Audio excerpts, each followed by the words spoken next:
Dear viewers, this video is an update to the India's Chandrayaan-3 mission when the onboard rover rolls down the lander and touches the lunar surface and taking a walk to explore. Chandrayaan-3, India lunar rover Pragyan takes a walk on the moon. India's moon rover has taken first steps on the lunar surface a day after the country made history by becoming the first to land near the South Pole.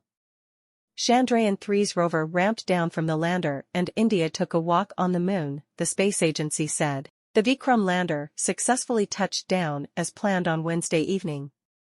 With this, India joins an elite club of countries to achieve a soft landing on the moon, after the US, the former Soviet Union and China. The 26 kilograms rover, called Pragyan, the Sanskrit word for wisdom, was carried to the moon in the Vikram lander's belly. After the dust raised by last evening's landing had settled, panels on one side of Vikram opened to deploy a ramp to enable Pragyan to slide down to the lunar surface. It will now roam around the rocks and craters, gathering crucial data and images to be sent back to Earth for analysis.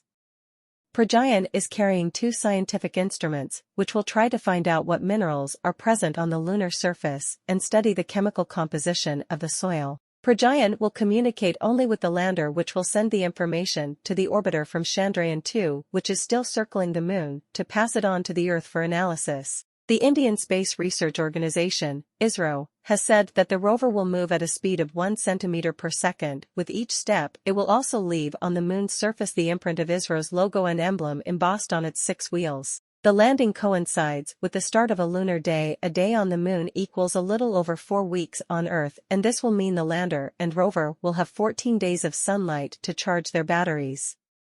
Once night falls, they will discharge and stop working. It is not yet clear whether they will come back to life when the next lunar day starts.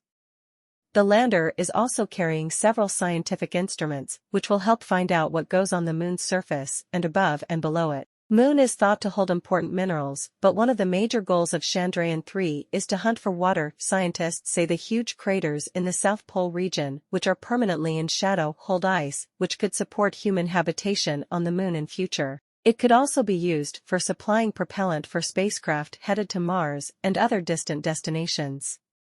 On Wednesday, tense moments preceded the touchdown as the lander began its precarious descent. The lander's speed was gradually reduced from 1.68 kilometers per second to almost zero, enabling it to make a soft landing on the lunar surface. The historic moment was greeted with celebrations across the country, with Prime Minister Narendra Modi saying India is now on the moon and that we have reached where no other country could. The landing came just days after Russia's Luna 25 spacecraft spun out of control and crashed into the moon. The crash also put the spotlight on the difficult terrain of the South Pole region, where the surface is very uneven and full of craters and boulders. The rover is carrying 5 instruments which will focus on finding out about the physical characteristics of the surface of the moon, the atmosphere close to the surface, and the tectonic activity to study what goes on below the surface. I'm hoping we'll find something new, Mr. Somanath has said. The south pole of the moon is still largely unexplored. The surface area that remains in shadow there is much larger than that of the moon's north pole, and scientists say it means there is a possibility of water in areas that are permanently shadowed. Hope you enjoyed the video. Please do subscribe our channel, like and share our videos.